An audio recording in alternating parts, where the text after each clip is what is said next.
Dobrý deň, Petržalka. Poďme sa spolu prejsť.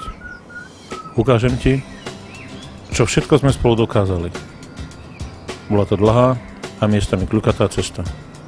Teraz si však miestom, kde čistota a poriadok sú na prvom mieste. Kde sa staráme o zeleň. Miestom, kde keď človek príde, cíti sa príjemne. Si miestom, kde sa priateľstvo cení. Kde sa ľudia radi schádzajú a trávia spoločný čas. Miestom, kde sa ľudia nemusia báť požiadať o pomoc. A kde sa neboja ukázať, na čo sú hrdí. Či už na úspechy svoje, alebo na úspechy svojho okolia. Naša Petržalka. Miesto, kde sa o seba navzájom staráme. Kde napredujeme a kde nám veci spoločné nie sú ľahostajné.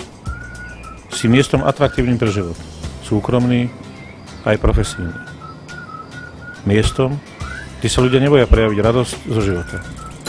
Kde sa ľudia neboja snívať. Kde sa čestnosť cení. Týmto však naša cesta nekončí, ale pokračuje. Volám sa Vladimír Bajan a kandidujem na post starostu Petržalky. Bude mi cťou, ak mi 15. novembra odovzdáte svoj hlas. Ďakujem.